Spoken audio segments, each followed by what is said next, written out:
What's going on, everyone? My name is Jared, and today's video is going to be a continuation of what I ended my last video with the MacBook Air on. So at the end of that video, I was talking about how I had purchased the MacBook off eBay, and I couldn't find much out about the serial number because it didn't come up in Apple's normal database.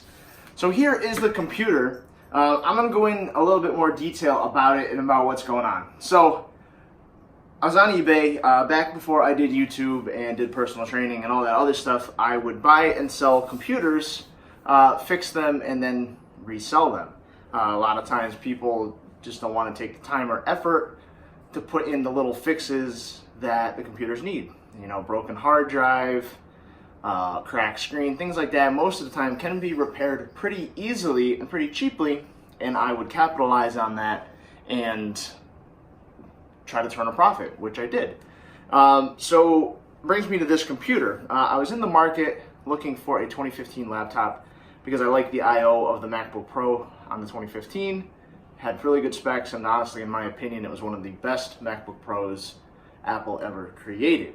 It had enough advanced features like the Force Touch trackpad, MagSafe 2, the I/O, HDMI, USB 2, all that, Type A, not Type C, that it was just a really good combination. Still thin, still light, good battery life. Flash forward to now, and we have the touch bar with 4 USB-C ports. To me, is just not as functional as this computer was. But anyway, I was on eBay, found a seller that had some good feedback and a best offer price on this MacBook Pro. Said it came with a new battery that was just installed, original box, MagSafe 2 connector, the whole 9 yards. Wow, that's a really complete package. So I threw in a best offer, it was accepted, and I was the winner of this laptop. So I got it in a couple days. It was packaged really nice. The original box was in pretty good shape, nothing really out of the ordinary. Opened it up, had the computer, had the MagSafe 2 and extension, which this is an original Apple MagSafe 2. It's not an aftermarket 85-watt one. You can tell they're usually really cheap and flimsy. Look at the computer. The back case had a few scratches on it, serial numbers on it. I did open the back because I wanted to see if the battery was an aftermarket battery or an OEM battery that was replaced by an Apple authorized dealer or an Apple store. I had asked the seller how it was repaired, and he said from a third-party authorized repair center. So I said, all right, more than likely it's gonna be an OEM battery. Opened it up, and talk about being clean. This thing looked brand new on the inside, not even a speck of dust on the fans. Which, not that it was a red flag to me, but it made me think about why it was so clean. Anyway, put everything back together, turned the laptop on, everything works great. It was, reset, and, life went on. So that's what brought me to looking up the serial number. I knew from my MacBooks before that 2015 was one of the first models to introduce the Force Touch trackpad that didn't actually click, that had the haptic engine kind of like the iPhones with their home buttons and like the iPhone 7s and 8s. So right away, I was told this was a 2014 MacBook. Mid-2014, whatever, July 2014, 2.2 gigahertz i7 with 256 gigs of storage and 16 gigs of RAM, which were the specs, certainly. Again, curious, I ran a Geekbench, which came up saying the computer was a mid-2015. Okay, that's fine with me. I mean, not that I'm saying that I was scammed on eBay, but I certainly was, I guess, uninformed. Or the gentleman selling it was uninformed, one or the other. So that was my first sort of curiosity, sparked my interest to look into this more. So I found out it was a 2015 laptop based on the Force Touch trackpad, as well as several Geekbenches and info on the Mac and hardware pointed to 2015, not 2014. Fine with me. 2015 is newer than 2014, so actually it was looking good in my favor. So this brings me to the serial number. So I had called Apple support and chatted with Apple support online first, and they couldn't find anything about the serial number, basically saying that it was invalid, didn't exist. So that made me wonder a lot of different things. I knew this was it isn't counterfeit or anything like that because there was no warning signs of that, and all the hardware was Apple OEM hardware. It wasn't aftermarket, third party, kind of hodgepodge together. It was indeed a MacBook Pro from Apple. So after that, was on the phone, and the lady was asking me to try to get information from the seller, which I had said to them that it was just a colleague, because it always is very strange when you're telling tech support person that you have an issue and you bought it on eBay, because it just automatically to them throws up red flags. So I had said colleague just because it was a little easier. So I made an appointment at the Genius Bar at my local Apple store, which is like about an hour away, and decided we'll just bring it in, see what happens, because that's what they said was the next logical step. Luckily, the day I went there, my friend was actually working at the Apple store, someone I've known for a long time. So it was good that I actually worked with him, and they brought me to him to figure out what was going on. So we took it back. I told him what was going on, the truthful story about the whole eBay and everything, because I knew he wasn't going to say anything about it, and he would let me know if there was something fishy going on with the computer beforehand. So I felt comfortable and confident telling him. So we took it back, he scanned it with his iPad, nothing came up with a normal warranty checker. He's like, I got one thing I can do. I'm going to take it out back. I'm going to check it through the custom system builder, and we're going to go from there. Okay, great.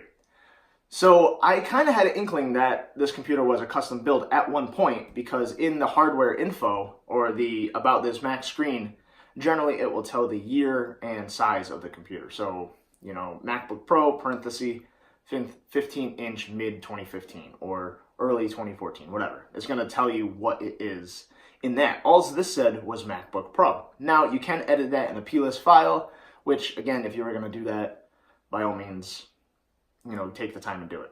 What struck me as interesting was that all the numbers matched. So if this was a repaired computer, sometimes the bottom case might not match the board, might not match what's showing up on the display of the computer, just because the bottoms get replaced, things get damaged, and this computer looked pretty clean and new to kind of be from 2015. Usually you'd see, more than likely, some more damage, some more just normal wear and tear. So I thought maybe that was it, but it's not. Everything matched, which is a good sign. So he comes back, gives me a part of a paper. So he had a whole information sheet about this, about what the original hardware was. And he said that this was the best he could do, and even this he probably shouldn't have given to me about the computer, because it told some basic information about it. So it never pulled up a warranty, but it did pull up when the computer was built. Like, actually left the factory. It was March 11th, 2017. So this is a 2015 computer that was built and shipped out around March of 2017. So it was relatively new, technically probably not even 2 years old yet. So there's one thing. The second thing, it tells you the motherboard serial number as well as the description of the computer. And this is where I kind of had a discussion with him to see what he thought might have happened. So the description of the computer came out to be, it was a MacBook Pro 15-inch, which it is, 2.8 gig i7, 16 gigs of RAM, 1 terabyte hard drive. So there's where the difference is. This is a 2.2, what's sitting in front of me, and a 256 hard drive. But the motherboard serial number matches the motherboard in this computer, or logic board, whatever you want to call it. Which is really strange, because this board was swapped. At one point or another, this board is not the original board that came in the computer. So this is where I was talking with him. I talked with him after hours, because he had said he'd only seen one other computer like this in its entirety at the Apple Store, which has been probably 5 or 6 years now. And they really couldn't get to the bottom of that computer either. So here's what we think happened. Either the computer was indeed a 2.8 gigahertz, 16 gig, 1 terabyte laptop. It had an issue, and when they took it to get repaired, maybe that specific logic board was expensive, because I did look up prices, and repair prices, or just replacement prices for that board, are like upwards of $700, especially if you're buying it from iFixit, or if you're buying it online on eBay. Like, if you go completely third party, they have blink boards, which could be up to $1,600. So that's a pricey repair. I mean, that's 3/4 of a new machine. So what could have happened is they went to repair it. That was too expensive. They decided they were just going to put in the base to get the computer back up, running, whatever, send it on its way. Which could explain why the computer was so clean on the inside, that it was all more or less new. The battery had 10 cycles on it when I turned it on. The first time I turned it on, it has 12 now. So that could be it. The more nefarious, I guess, sinister outlook on this situation is that the computer never got sold. Somehow, one way or another, never got scanned or never got sold. The first one, if someone actually bought it, usually you always have to scan the serial number as well as the barcode when you ring out, and it registers that that is the valid purchase date of that machine. Maybe that didn't happen and it just kind of slipped by. There was a repair done. That's where we're at with this now. Or the computer was, in fact, misplaced, let's say, and someone got it and then switched the board around. I don't know. That's kind of the hard part with this. The second issue with all of that is if this computer did have an issue that I would want to take to Apple, I really can't. Because when they plug it in, one, there's no warranty information at all. Two, they'll look up what's originally in the computer, compare it to what is in the computer currently, and see the discrepancy there, and they will refuse to work on it. So my only best bet then would be to, one, replace it with the original hardware myself, get a logic board with the right processor, and get a hard drive.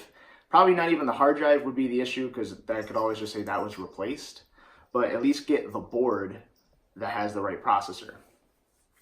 That would be the first thing, then try to have them repair it from there, and maybe, just maybe, they would do it.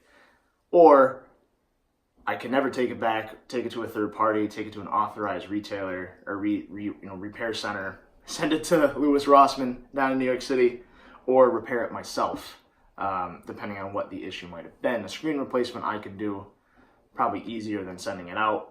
Board repair, you never know. So why am I talking about this? Well, one, I necessarily didn't make out bad with this deal.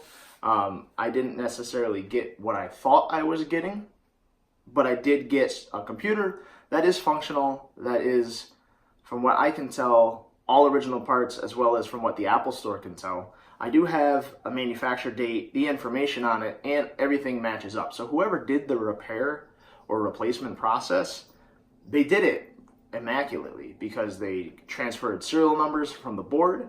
They reserialized, if this was a blank board, they reserialized it with the actual software, which only repair centers and Apple should have. It has the same motherboard serial number. So again, they went through and changed everything over from the original and got it back to OEM.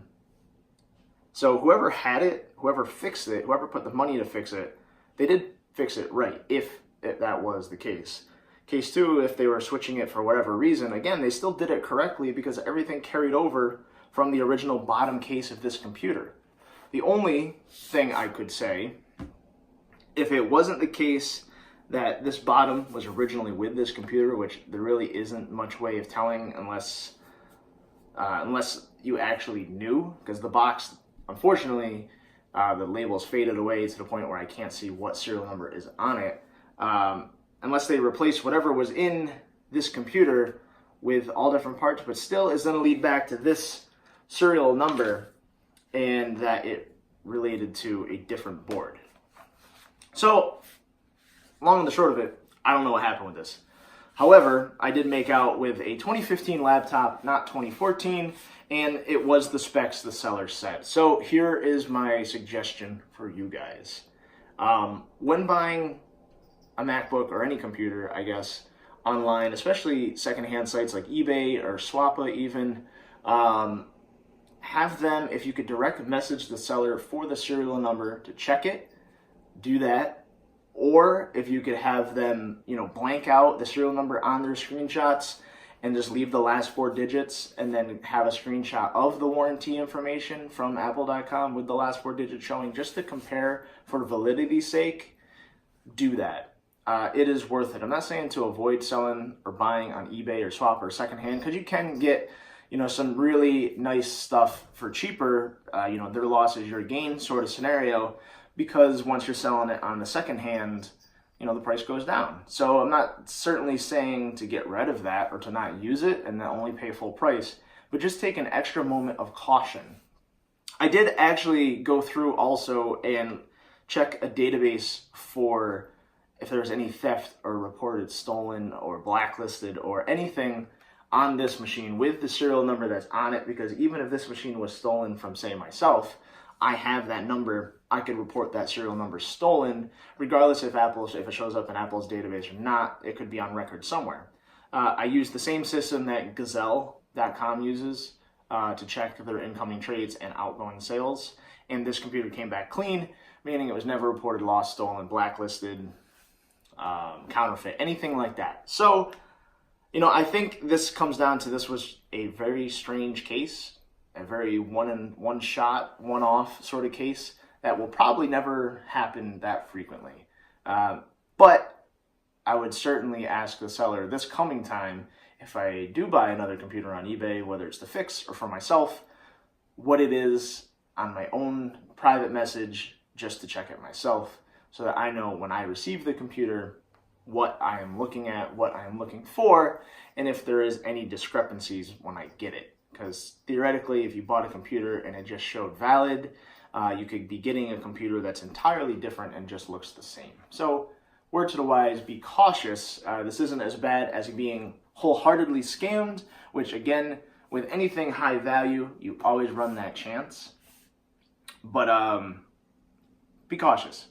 So with that said, I am thankful that my friend was working that day, gave me this helpful information, so when I do go to sell this computer or whatever, obviously I can't trade it back on the Apple, but I can sell it to someone else. I have the proof of what is going on with it. I have the story, and I also have the sheet stating that it's clean and not stolen. So regardless, this wouldn't be under warranty anyway from 2015. The 1 year or 2 years would already be up, so people would be having to pay for repairs regardless. So really, at this point, there is no love lost. I don't really blame the seller.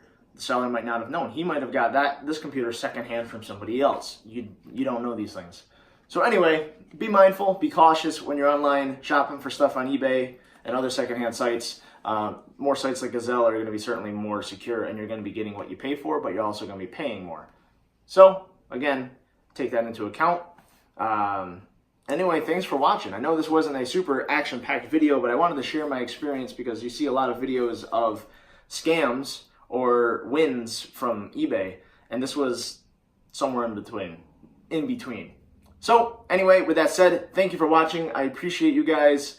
And again, I am trying to be more consistent with my videos. So I hope to see you again in the next one. Peace.